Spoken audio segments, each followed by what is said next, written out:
Abonnez-vous à la chaîne pour voir les dernières vidéos.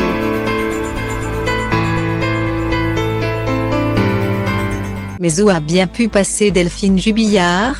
C'est la question que tout le monde se pose depuis plus de 8 mois maintenant. Disparue sans laisser de traces le 16 décembre dernier, l'infirmière de 33 ans est activement recherchée depuis. Une affaire qui secoue tout le pays et dans laquelle un suspect principal s'est dessiné avec le temps, son mari. Cédric. Très discret au début de l'enquête, cet artisan plaquiste de 34 ans est désormais vu comme le suspect numéro 1. Il a été mis en examen pour meurtre et écroué depuis le 18 juin dernier. Clamant son innocence depuis le début de l'affaire, ce père de 2 enfants a rapidement retrouvé une conjointe. Séverine, qui le défend bec et ongles. Incarcéré à la prison de Cesse, l'homme qui ne s'attendait pas bien avec sa belle famille est défendu par l'avocat Jean-Baptiste Allary. Joint par le magazine Elle, ce dernier semble très confiant sur une libération prochaine de son client. Mon client se dit innocent, mais il sait que ce sera un combat difficile. Le dossier contre lui est vide. Il n'y a rien, que des suppositions, affirme-t-il.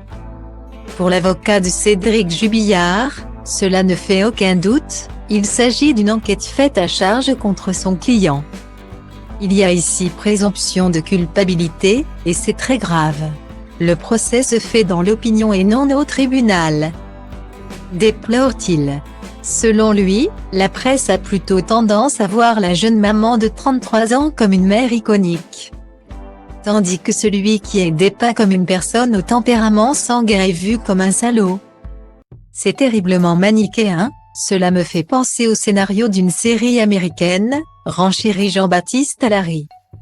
L'avocat du père des petits Louis, 6 ans, et Elia, 2 ans, explique qu'il est simplement là pour veiller à ce que les choses se passent dans les règles. La vérité, je ne la connais pas. Mon travail, c'est de vérifier que la justice française n'incarcère pas quelqu'un sans raison, conclut-il. Cédric Jubillard reste présumé innocent des faits qui lui sont reprochés jusqu'au jugement définitif de cette affaire. Retrouvez l'article en intégralité dans le nouveau numéro du magazine Elle, sorti le 13 août 2021.